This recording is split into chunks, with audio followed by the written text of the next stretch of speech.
ఈరోజు వార్తలు చూద్దాం రండి. కేరళంగా కేరళ పేరు మార్పు ప్రతిపాదన. రాష్ట్ర అధికారిక పేరును మలయాళ మూలాలకు అనుగుణంగా కేరళంగా మార్చాలని సీఎం పినరయి విజయన్ ప్రతిపాదించారు.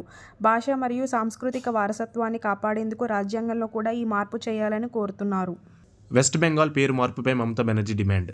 కేరళ పేరును కేరళంగా మార్చడానికి కేంద్రం ఆమోదం తెలిపిన నేపథ్యంలో పశ్చిమ బెంగాల్ను బంగ్లాగా మార్చాలని సీఎం మమతా బెనర్జీ కోరారు. రాష్ట్రం పేరు డబ్ల్యూతో మొదలవడం వల్ల విద్యార్థులు ఇంటర్వ్యూలు, పరీక్షల్లో చివరగా పిలువబడుతున్నారని ఆమె ఆవేదన వ్యక్తం చేశారు. అమెరికాలో భారీ మంచు తుఫాను, 11,000 విమానాల రద్దు. అమెరికాను వణికిస్తున్న శక్తివంతమైన మంచు తుఫాను కారణంగా 11,000 విమానాలు రద్దయ్యాయి మరియు 5 లక్షల ఇళ్లకు విద్యుత్ సరఫరా నిలిచిపోయింది.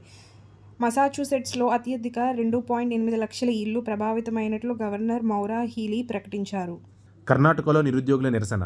ప్రభుత్వ ఉద్యోగాల భర్తీలో జాప్యాన్ని నిరసిస్తూ కర్ణాటకలోని ధార్వాడ్లో వేలాది మంది యువకులు భారీ ఆందోళన చేపట్టారు. రాష్ట్రంలో దాదాపు 2.5 లక్షల పోస్టులు ఖాళీగా ఉన్నాయని, వాటిని వెంటనే భర్తీ చేయాలని డిమాండ్ చేశారు. ఉత్తర కొరియాలో కిమ్ సోదరి కిమ్ యో జోంగ్కు పదోన్నతి. ఉత్తర కొరియా పాలక పక్షంలో కిమ్ సోదరి కిమ్ యో జోంగ్ పూర్తి స్థాయి డిపార్ట్మెంట్ డైరెక్టర్గా పదోన్నతి పొందారు. వారసత్వ విషయంలో విభేదాల వార్తల నడుమ ఈ కీలక నియామకం జరగడం ప్రాధాన్యత సంతరించుకుంది. టెక్స్టైల్ రంగ షేర్ల పతనం.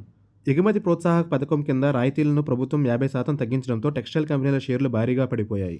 దీనివల్ల అరవింద్, గోకుల్దాస్ ఎక్స్పోర్ట్స్ వంటి కంపెనీల లాభాలపై ప్రభావం పడనుందని పెట్టుబడిదారులు ఆందోళన చెందుతున్నారు. ఐడిఎఫ్సి ఫస్ట్ బ్యాంక్ ఫ్రాడ్, 578 కోట్ల recovery. Chandigarh IDFC first bank శాఖలో జరిగిన 590 కోట్ల మోసాన్ని హర్యానా ప్రభుత్వం 24 గంటల్లోనే ఛేదించి 578 కోట్లను రికవరీ చేసింది. ఈ కుట్రలో పాల్గొన్న కొందరు బ్యాంకు ఉద్యోగులను గుర్తించి చర్యలు చేపడుతున్నట్లు సీఎం సైని తెలిపారు.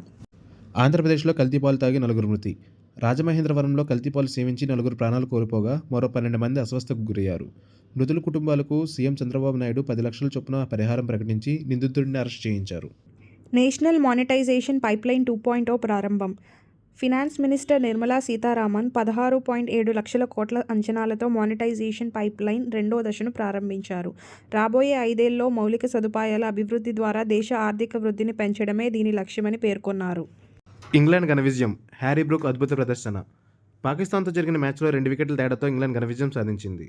అద్భుత ఇన్నింగ్స్ ఆడిన Harry Brook player of the match అవార్డును అందుకున్నారు. Please like, share and subscribe to our channel. Thank you.